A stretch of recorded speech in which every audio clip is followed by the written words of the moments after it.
অর্থনৈতিক নিষেধাজ্ঞা সহ বাংলাদেশের অন্তর্বর্তী সরকারের বিরুদ্ধে নানা ব্যবস্থা নিতে যুক্তরাষ্ট্রের পরবর্তী প্রেসিডেন্ট ডোনাল্ড ট্রাম্পের প্রশাসনের প্রতি আহ্বান জানাবেন ভারতীয় বংশোদ্ভূত মার্কিনরা। ট্রাম্প আগামী জানুয়ারিতে ক্ষমতায় বসার পর মার্কিন প্রশাসন ও কংগ্রেস যেন বাংলাদেশের বিরুদ্ধে পদক্ষেপ নেয় সেই লক্ষ্যে তারা তৎপরতা চালাচ্ছেন।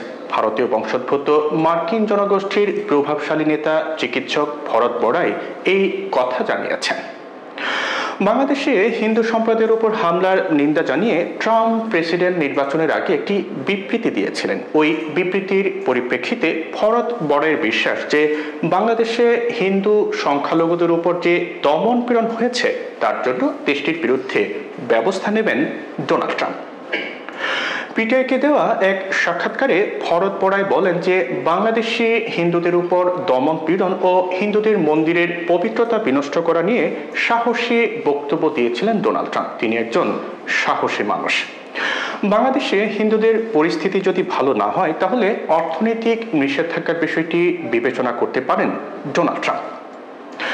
বাংলাদেশের উপর নিষেধাজ্ঞা দেওয়ার জন্য ট্রাম্প প্রশাসন ও মার্কিন কংগ্রেসকে রাজি করাতে ভারতীয় বংশোদ্ভূত মার্কিনরা যোগাযোগের চেষ্টা চালিয়ে যাচ্ছেন বলে উল্লেখ করেন ভরত বড়াই। প্রশ্ন রেখে তিনি বলেন যে বাংলাদেশে ব্যবসার ৮০% তৈরি পোশাক রপ্তানি। এই রপ্তানি যদি বন্ধ করে দেওয়া যায় তাহলে বাংলাদেশের মানুষ খাবে কি?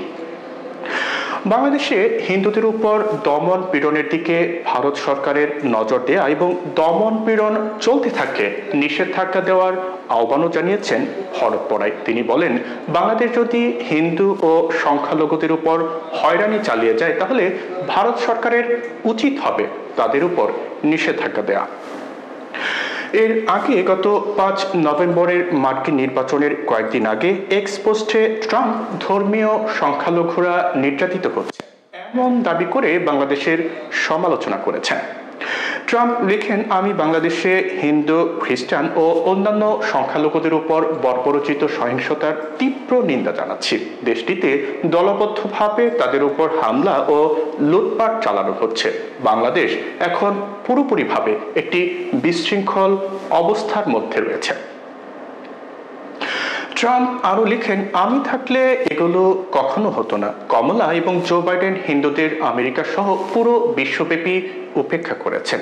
ইসরায়েল থেকে ইউক্রেন, আমাদের দক্ষিণ সীমান্ত সহ সব জায়গায় তাদের অবস্থা যা তা। কিন্তু আমরা যুক্তরাষ্ট্রকে আবারও শক্তিশালী করব এবং শক্তির মাধ্যমে শান্তি ফিরিয়ে আনব। তবে বাংলাদেশের অন্তর্বর্তীকালীন সরকারের পক্ষ থেকে বলা হয় যে সংখ্যালঘু নির্যাতনের বিষয়ে যুক্তরাষ্ট্রের প্রেসিডেন্ট নির্বাচনে বিজয়ী ডোনাল্ড ট্রাম্পকে ভুল তথ্য দেওয়া হয়েছে।